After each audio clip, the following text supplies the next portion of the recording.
Modded Minecraft 100 Days 1.19. Can I defeat all 4 bosses in my world? I have defeated one of them, but there's still 3 more to beat. Can I defeat them within 100 days? Well, stay tuned as this journey continues. Don't forget to subscribe and hit the bell notifications.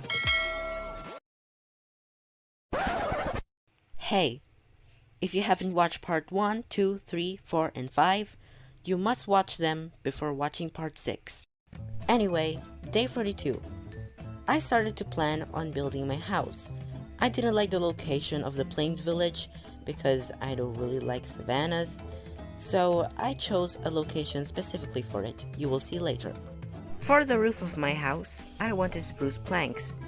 I used my nature's compass to find a spruce taiga in order to get those chocolate planks. On my way to the taiga, I found a ruined portal. Its loot was not good, but it was not really that bad either. I arrived at the taiga by night. There were already monsters spawning there, so I quickly chopped as many trees as I can before leaving. Day 43, I planted my spruce saplings. And yes, here we go, trading for emeralds with my Fletcher villager.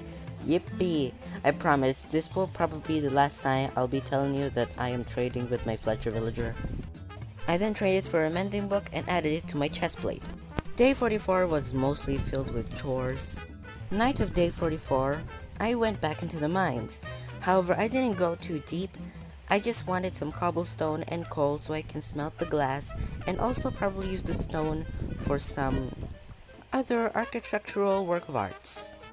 Day 45, I started gathering up building materials. The location of my house is near the ocean and near the village, but it's also in a plains biome, and this area I like more. And it's time for terraforming because I need space to build my house. After terraforming, construction begins. However, during the middle of construction, I forgot to bring sand. Construction goes on, and on, and on. And even while building the roof, I ran out of spruce. Skipping forward, lots of internal and external suffering was involved. Day 49. Yes, I know, I have skipped some of the days, but it was just mostly me doing building stuff, and I didn't really want to show myself only doing building for the whole day. So, yeah, digging out some sand, and going to smelt them to make glass, which I need for my aquarium. At night, I went skeleton hunting, because the stupid spruce saplings were growing too slow. Alright, we're halfway, day 50.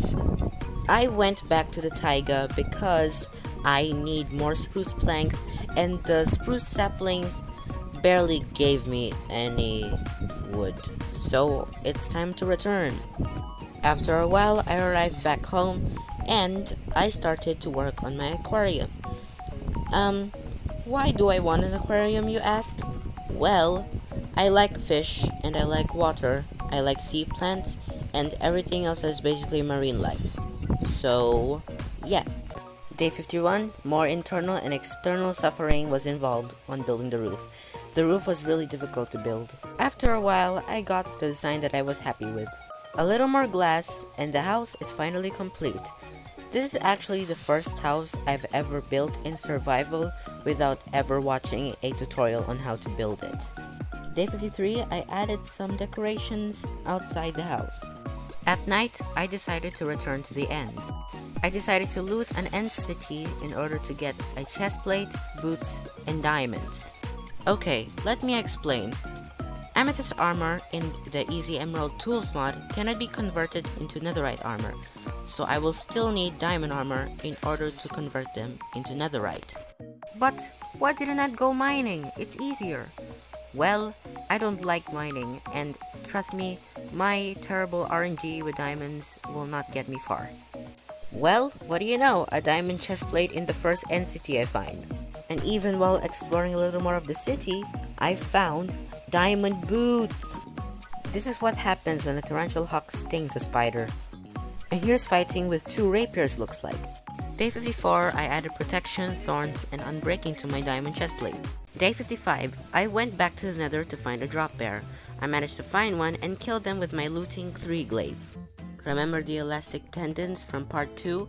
Well, I used them to craft the Tendon Whip, finally. I enchanted my Tendon Whip with Knockback and Smite.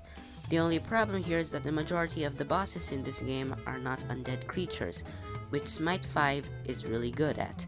So, I decided to go out at night and kill as many mobs as I can find so I can get all that juicy XP. The amazing thing about the Tendon Whip is that it can hit from a far distance and attack multiple mobs, plus it has aimbot. The only downside to this weapon is that it has the same attack speed of an axe, and it also has the base attack of 5 damage. But to make up for its low damage and slow attack speed, you can literally run while not being slowed every time you attack, which is amazing, and it's also pretty OP for PvPing. After removing Smite and Knockback, I added Sharpness, which is a lot better than what I already had. Finally, I added Mending to my Tendon Whip. Day 58, I wanted to find a mushroom biome. There is something there that I need. While traveling, I found an ocean ruins, and it had a buried treasure map. Well, I decided to put this aside and try to find it later. Now, this is the thing I need. Sorry pal, but I need you for my experiment. Anyway, day 59, I went in search of the buried treasure. It was all fun and games until I started hearing tridents being thrown at me.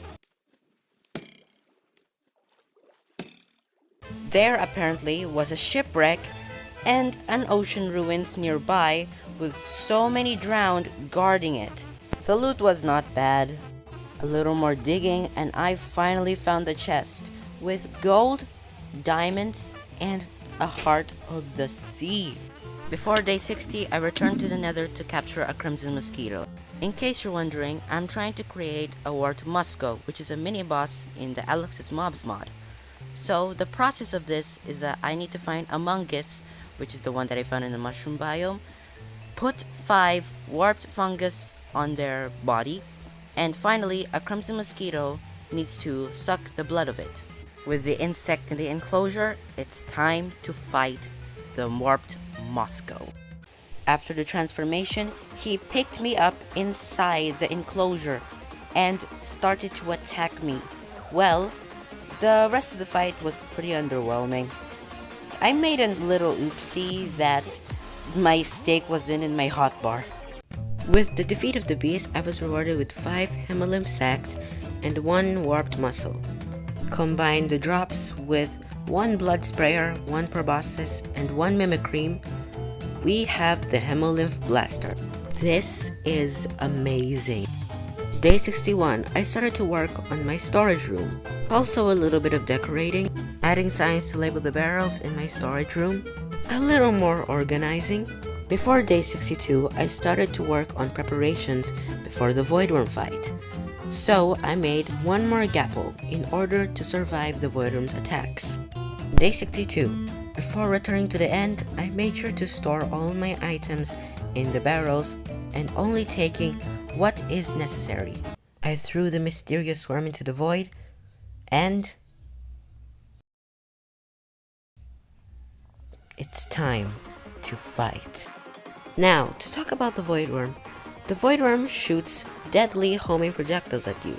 They may not deal lots of damage, but they can make quite the impact on your armor. But when there's little damage, there's high quantity. The Voidworm can even charge at you, dealing more damage than its crystals. However, one weapon can really turn the tables of this fight: the Tendon Whip. It always goes for the head, no matter where you aim. Another thing about the Voidworm is that you must always go for the head. You cannot go for any other body part, or else it will make the boss fight even harder.